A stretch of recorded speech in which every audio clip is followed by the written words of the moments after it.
when we're talking about emotional processes, this season of uproar that we find ourselves in, people's anxiety levels are very high anxiety levels. When we have these high anxiety levels, we tend to be more reactionary, we tend to be less reflective, we tend to think things through less, and we're responding emotionally. It's like that everything gets on our nerves, and so we respond out of that frustration and out of that high anxiety.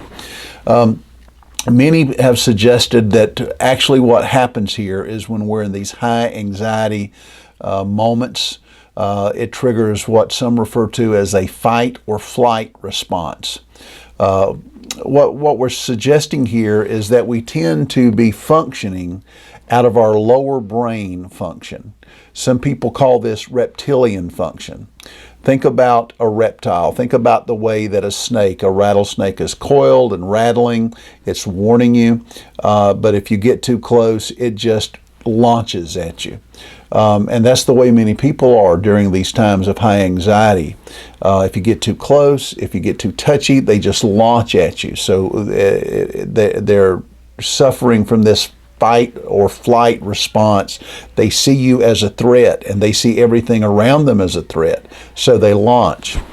Also during this time, when we're struggling with high anxiety and when we're functioning with our lower brain, our reptilian brain, basically all we're concerned about at the moment is survival.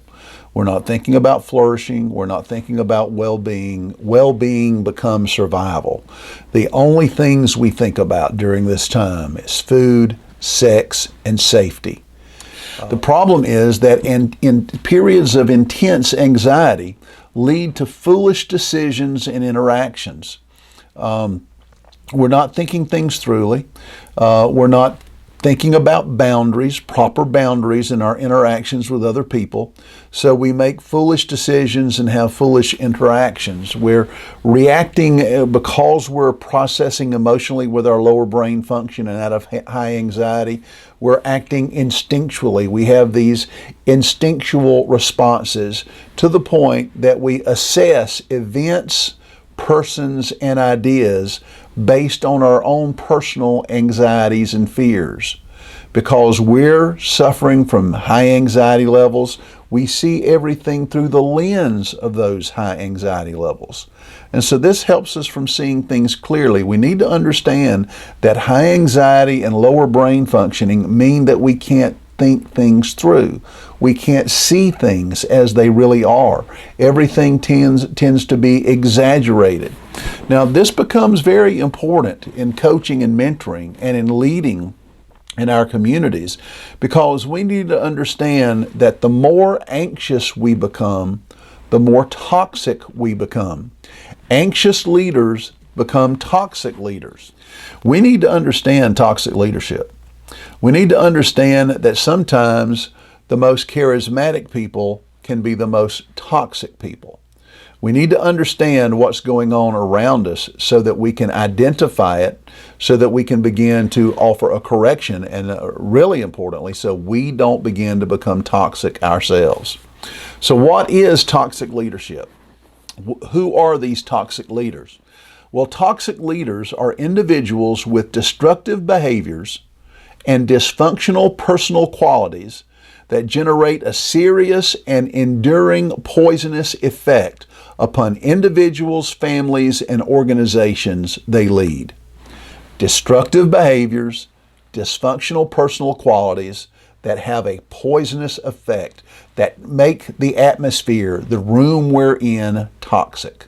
And everyone around us becomes intoxicated by our toxic leadership. They become poisoned by our own anxieties, poisoned by the way that we're trying to lead. There are two types of toxic leaders. There are intentional toxic leaders. These are people who deliberately harm others or enhance themselves at others' expenses. But then there are unintentional toxic leaders. Unintentional toxic leaders cause serious harm by careless or reckless behavior and incompetence. Now, we need to understand, I don't believe that anyone who is in ministry, I don't believe anyone listening to this particular session decided this morning to get up and become a toxic leader. I don't believe anyone who is called into Christian ministry decides, I'm going to be a preacher and I'm going to abuse the people that I serve.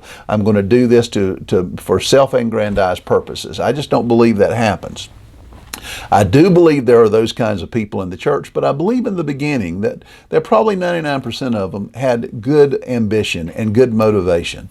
I believe that many of these people had a genuine experience with Jesus and a genuine infilling with the Holy Spirit and a genuine call of God, but they become unintentional toxic leaders because they become reckless, careless, or they don't recognize their own incompetence.